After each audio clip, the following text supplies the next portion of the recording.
Tech Sounds presenta Con su permiso.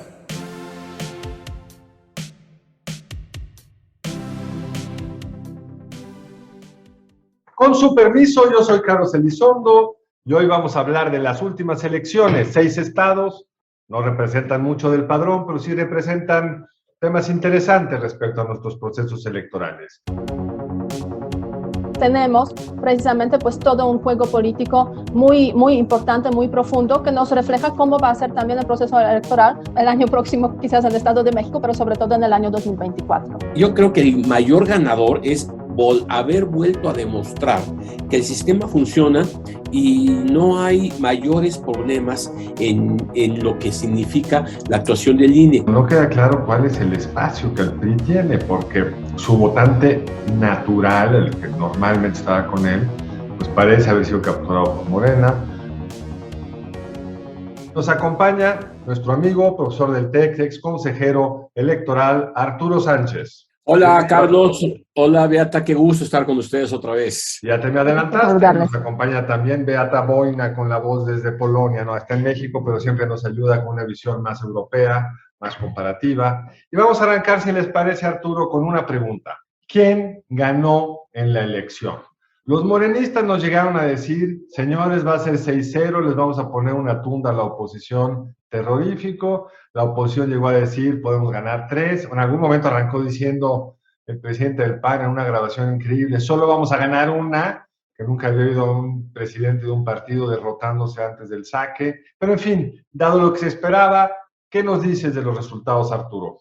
A ver, yo creo que hay una serie de ganadores y una serie de perdedores. Desde luego, lo que también debemos decir es que, así que mucha sorpresa, pues no nos dio los resultados electorales Lorenzo Córdoba el domingo en la noche.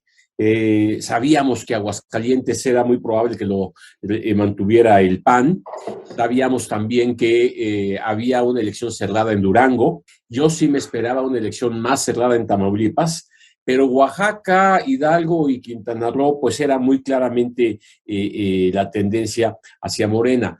Morena gana porque en efecto tiene 4 estados más bajo sus gobiernos, va a llegar a la elección presidencial con influencia clara en 22 estados de la República, lo cual... 24 si ganan elecciones el año entrante. En efecto, falta el Estado de México y Coahuila, lo cual es una situación similar a la que teníamos antes del 2000, con el PRI ganando más de 20 estados de la República y además controlando la mayoría en las 2 cámaras. Bueno, pues es lo que está ocurriéndonos ahora y eso se confirma con los resultados de este domingo. Que el PAN ganara Aguascalientes era una cuestión normal. Lo que es importante es que gana por una ventaja significativa. Y lo mismo ocurre en Durango, pero con un candidato más cercano al PRI. Quiere decir que en ese tipo de situaciones las coaliciones funcionan. Y funcionan si se ponen de acuerdo bien los partidos. Uno no entiende, por ejemplo, por qué en Quintana Roo el PRI decidió ir solo o por qué en Oaxaca el PAN decidió ir solo. Oye, y en Quintana Roo fue solo a perder el registro. Además de todo, hay que tener cuidado con eso porque lo que ocurre no es que pierda el registro. Tiene, como es partido político nacional, permanentemente su registro y podrá participar en las elecciones estatales. Lo que pierde son las prerrogativas que tienen a nivel local.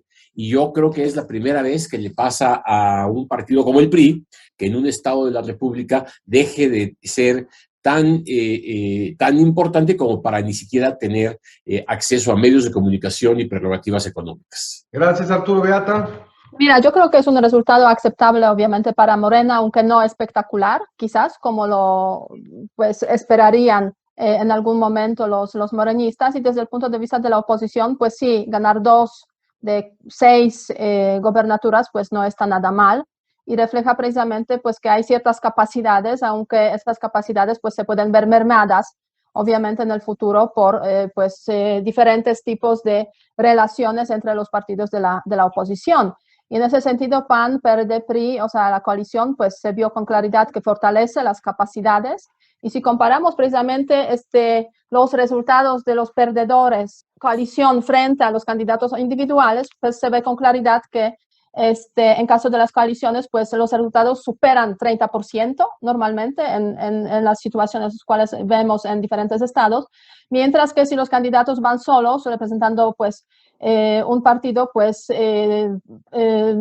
con claridad esos resultados pues superan quizás 20% o incluso menos, ¿no? El caso de Movimiento Ciudadano es un caso, digamos, totalmente distinto en este sentido, en este contexto. Ahora bien, en todo ese proceso electoral, en esos 6 estados, yo creo que a mí lo que me pareció muy interesante es que precisamente ese tema durante pues, todo ese proceso preelectoral, las campañas y todo eso, no fue tratado con amplitud por el presidente. Obviamente, pues el presidente no debería hablar de ese tema y como que me da la sensación de que sí se ajustó, aunque eso no significa que no hubo maniobras, ¿no? Maniobras de diferentes tipos. Y ese proceso electoral en los 6 estados refleja con claridad, yo diría también, un gran movimiento del partido Morena a través, por ejemplo, del secretario de Gobernación, pues para mover las fichas en el contexto también local o regional. Y esas filtraciones de las grabaciones que han salido, sobre todo durante las últimas semanas, comprometiendo pues al presidente del partido PRI, o también grabaciones con el presidente, con los representantes de otros partidos, pues reflejan que bajo una, se puede decir, superficie tranquila en algunas ocasiones, tenemos precisamente pues todo un juego político muy, muy importante, muy profundo, que nos refleja cómo va a ser también el proceso electoral, pues el año próximo quizás en el Estado de México, pero sobre todo en el año 2024. Creo que es muy buen punto, Beata. El primero, que es antecedente a lo que estás diciendo, creo, Morena es por mucho el partido más grande del sistema electoral, por mucho. Ha ido creciendo, hasta ahora solo le ha tocado ganar, ninguna de las 6 gobernaturas tenía algún juego, o sea, ninguna era de Morena, entonces todo lo que ganan es neto, incrementan su presencia territorial, y en los 3 estados del sur arrasaron, o sea, no solo ganaron por paliza.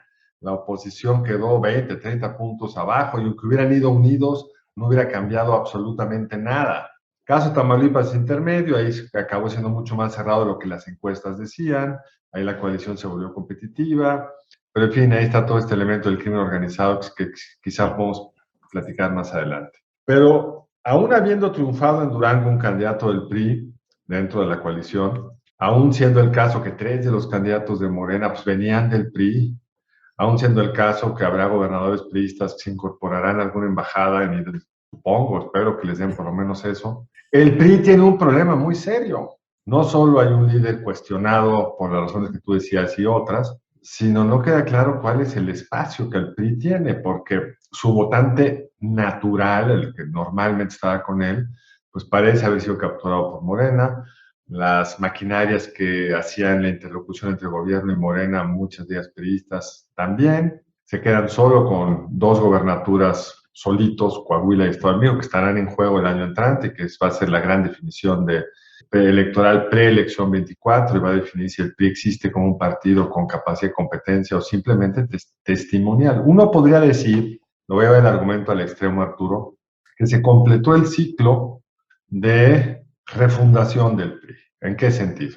Pues el PRI se partió en el 88, apareció por ahí el PRD, y eso hizo competitiva la oposición. Gracias a esa división del PRI, pues Fox logra ganar en el 2000 y Calderón logra ganar en el 2006, pero el movimiento PRD va creciendo, Morena va creciendo, Morena va incorporando primero a los perredistas que prácticamente desaparecen en esta elección en muchos estados, y ahora el PRI.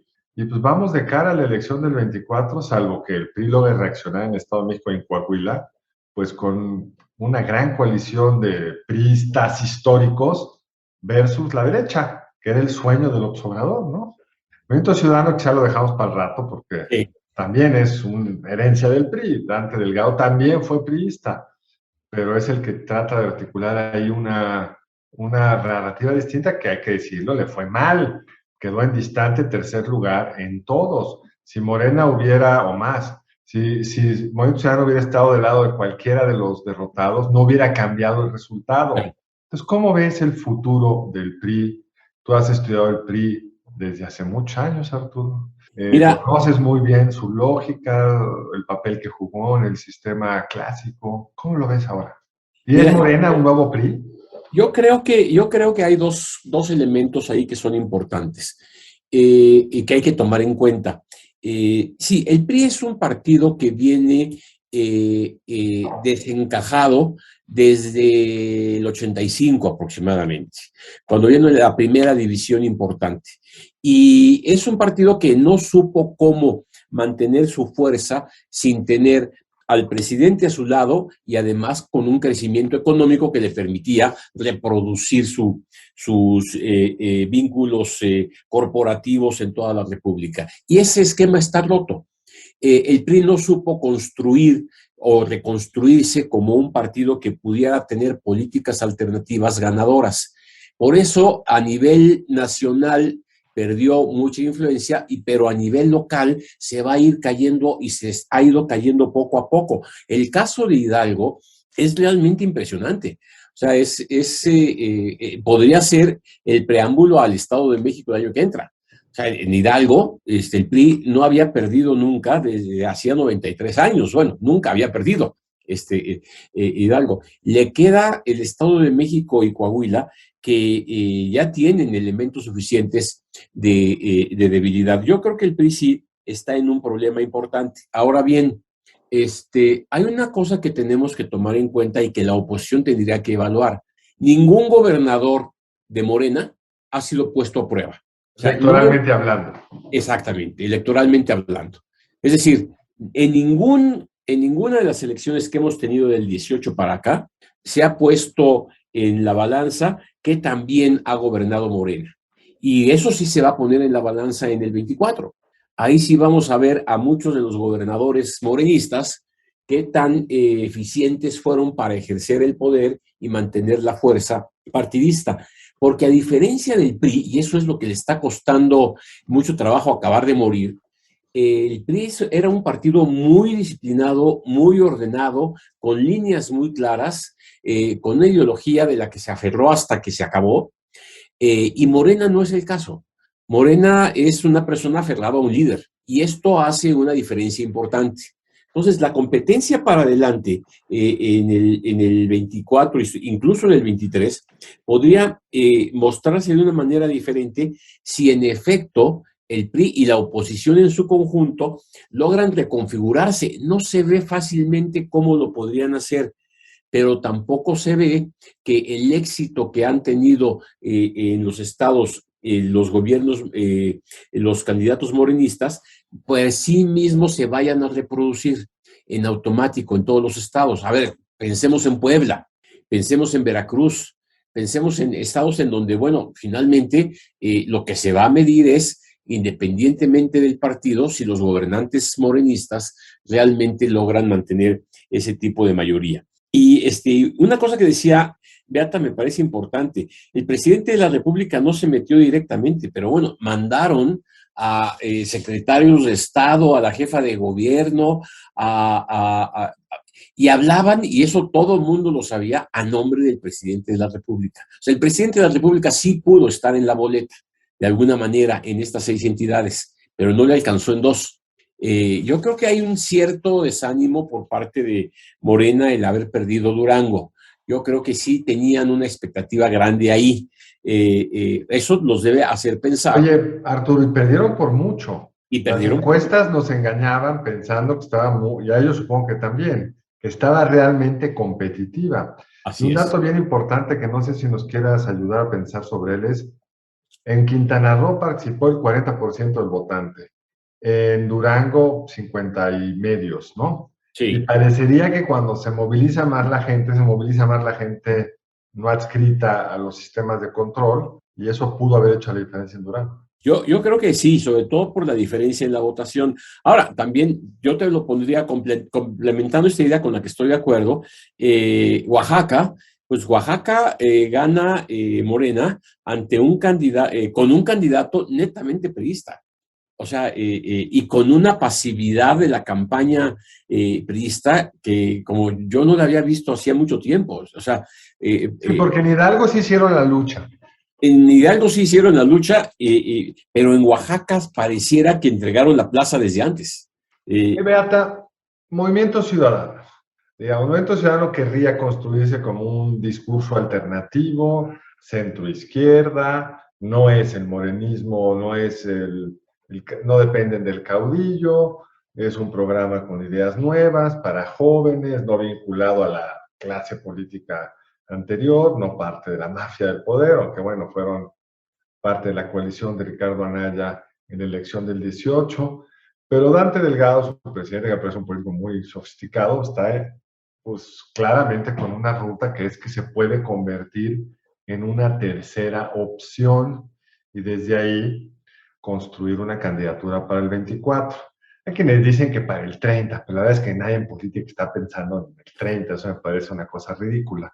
Pero en fin, para el 24, ¿tú te imaginas un escenario donde Movimiento Ciudadano acabe desplazando a la oposición y convirtiéndose en una alternativa creíble frente a quien fuera el candidato? Mira, yo creo que puede ser es una fuerza que se está convirtiendo en relevante, porque pues vemos que tiene dos gobernadores, al menos en ese contexto, pues sí, refleja cierta relevancia. Y en esas elecciones, precisamente, de los 6 estados, pues la verdad es que no trascendió en mucho, solamente en Quintana Roo, donde pues obtuvieron 13%, ¿no? Que fue, yo diría, frente a los resultados en otros estados, pues lo más que les dio en ese contexto. Ahora bien, no creo que en el contexto de la oposición ese movimiento ciudadano, o sea, la gran ventaja del movimiento ciudadano es que mantiene su independencia, ¿no? Y yo creo que hay un grupo del electorado que lo aprecia mucho y precisamente no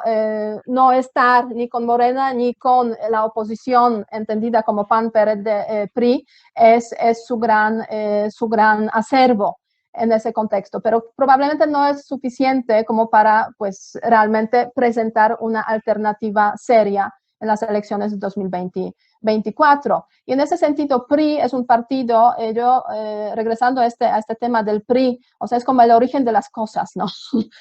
Me da la sensación, el partido que dio origen, digamos, al sistema político mexicano también, y en función de cómo ha ido evolucionando, pues se ha ido gestionando también, creando la oposición a ese movimiento. Y yo en muchos contextos estoy buscando como ciertas similitudes en los procesos de la transición mexicana y transición en los países de Europa Central y Oriental. ¿Qué pasó con los partidos que han gobernado durante décadas, partidos comunistas? ¿Qué pasó después de la transición? Normalmente esos partidos o han desaparecido o al menos han sido marginalizados después de una primera etapa, se puede decir, de pues, tener cierta relevancia. Y en ese sentido, por ejemplo, el caso de Polonia es muy relevante. La izquierda polaca, que tiene sus orígenes en el Partido Comunista Polaco, pues hoy en día es una fuerza marginal.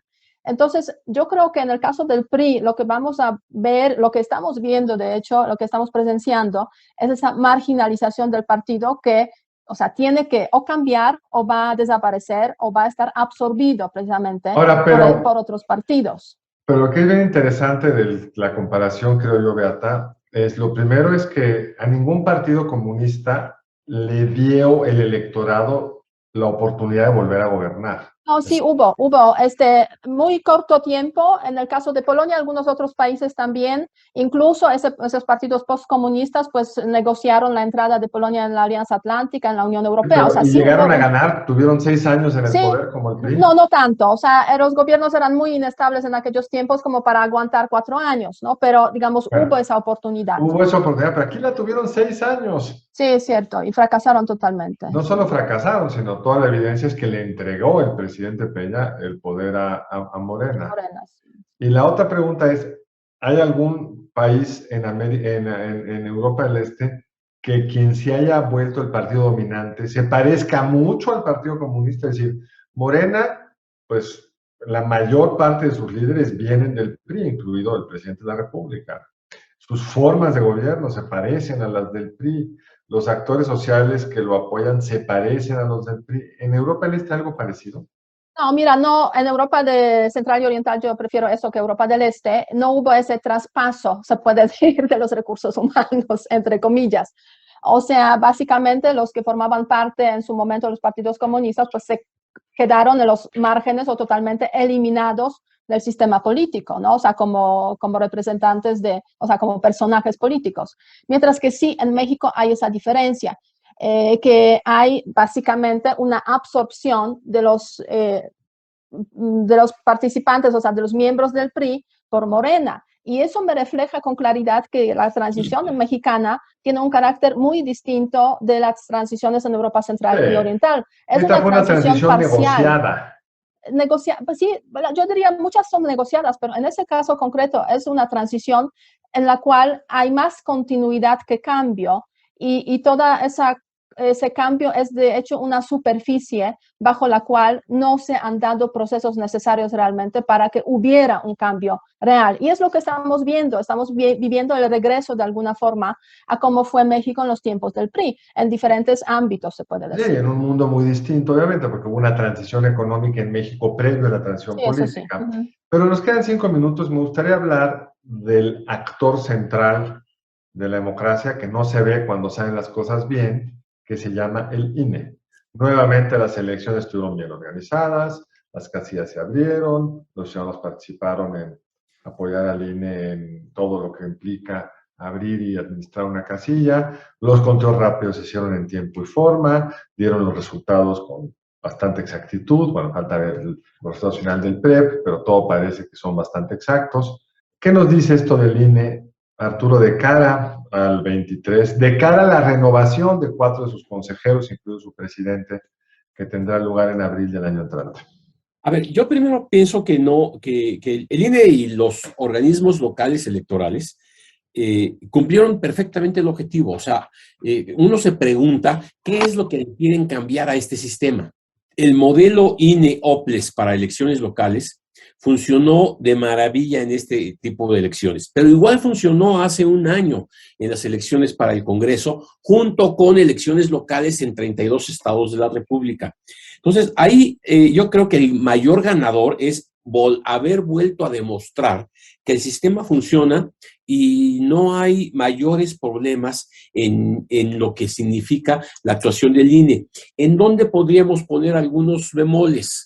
Pues podríamos pensar si la administración del arbitraje electoral fue el mejor, si la fiscalización de los recursos de los partidos va a ser lo mejor, en fin, pero que son temas que no tienen que ver directamente con la organización de las elecciones. Ahora, este es un INE y un sistema electoral que está trabajando, ciertamente, como lo decíamos ahorita, con formas políticas del viejo tiempo, con esquemas políticos en donde, en efecto, el PRI no desaparece, cambia, se traslada a Morena, pero reproduce las formas políticas del pasado, que eran ciertamente muy autoritarias y que eran ciertamente una forma de tratar de ganar a la buena o a la mala cualquier tipo de elección. Y en esas circunstancias, con esas formas políticas ahora encabezadas por Morena, el INE y los OPLES logran sobrevivir adecuadamente, incluso con cosas sin presupuesto, con recortes presupuestales grandes, con retos mayúsculos, ¿sí? Y en ese sentido, bueno, pues yo creo que el ganador que vuelve a demostrar que se puede hacer elecciones democráticamente es el INE. Y que también nos muestra que aunque haya formas del pasado, pues en el pasado la oposición no ganaba, ahora cuando gana, gana. Y no creo que sea irrelevante esta diferencia. No, desde luego que no. Ahora cuando la oposición gana bien y se reconocen sus triunfos. Eso es muy importante porque quiere decir que en lo fundamental, que es organizar las elecciones, llamar a la ciudadanía a votar, poner las casillas, contar los votos y sacar los resultados, pues está funcionando perfectamente. Pues en efecto, el tiempo se nos acaba. Beata, algunas palabras finales. La verdad es que el INE sí cumplió la encomienda de organizar elecciones en los 6 estados, no cabe ninguna duda, y ahora la gran pregunta es qué podría pasar si se empieza con la manipulación, digamos, del sistema electoral y la propuesta de reformar el Instituto Nacional Electoral. Y yo creo que es un gran tema sobre el cual tenemos que estar muy pendientes para que las elecciones que se organicen, sobre todo en el año 2024, que van a ser, parece, las elecciones más grandes que se van a celebrar en México, pues se celebren de acuerdo con las reglas en las cuales podemos confiar y podemos tener confianza en los resultados que salgan de ese sistema. Y a raíz de eso, Carlos, ya voy a terminar con esa reflexión. Acabo de escuchar una entrevista precisamente con Lorenzo Córdoba, quien estaba mencionando que el sistema que tenemos aquí en México funciona, es mejorable, porque todo es mejorable, se puede decir, todas las instituciones pueden funcionar mejor y hay algunos elementos que se podrían mejorar, pero la verdad es que frente a esas elecciones de 2024, quizás es mejor contar con lo bueno que hay que experimentar lo desconocido que se puede generar a raíz de la reforma del sistema electoral. Absolutamente de acuerdo, Arturo, para terminar. Pues yo estoy totalmente de acuerdo con esto que menciona Beata. Quisiera nada más un apunte sobre el 24. Creo que la oposición tiene un reto muy importante, la coalición tiene un reto muy importante y Dante Delgado está jugando bien sus cartas. Mal haría en decir ahorita, desde hoy, ya me voy a ir con los otros partidos. Está vendiendo muy caro el 7, 8, 10% de los votos que tenga para poder influir en una candidatura. Esa ha sido la historia de Dante Delgado y creo que es una buena alternativa para la oposición que va a enfrentar a un partido como Morena muy fortalecido. Y no se nos olvide una cosa, el Verde y el PT también perdieron sus registros a nivel local en varios estados de la República. Quiere decir que es Morena, pero Morena encabezado por Andrés Manuel y el PT en Aguascalientes y el Verde en Aguascalientes no pintan como partido. Entonces, considerando todo esto, sí vamos en el 24 a una elección muy compleja. Esperemos que con un INE fortalecido o al menos con el INE que tenemos el día de hoy. Pues muchas gracias a ambos, en particular a ti, Arturo, que eres el invitado de lujo en esta ocasión. A ustedes por seguirnos. Véanos, síganos por favor en @CienciasSocialesTech. Y nos vemos muy pronto en otro episodio de su podcast favorito, Con su permiso. Hasta pronto. Si quieres conocer más sobre el comercio y los negocios, te invitamos a escuchar Territorio Negocios. La experiencia del cliente o del usuario es cada vez más importante. El podcast en el que hablamos sobre las nuevas tendencias de innovación, emprendimiento, finanzas y liderazgo en México y en el mundo. Escúchalo en Spotify, Apple Podcast y Google Podcast. Muchas gracias al equipo del Tecnológico de Monterrey y de Tech Sounds. Productor ejecutivo de Tech Sounds, Miguel Mejía. Asistente de producción, María Monroy. Productora de Con su permiso, Cintia Coca. Diseño, Daniela Solís, Lisette Rodarte y Pilar Ortega. Postproducción, Max Pérez, Marcelo Segura y Sergio Chávez. Les invitamos a escuchar el siguiente episodio de Con su permiso y el resto de programas de Tech Sounds en los canales de su preferencia.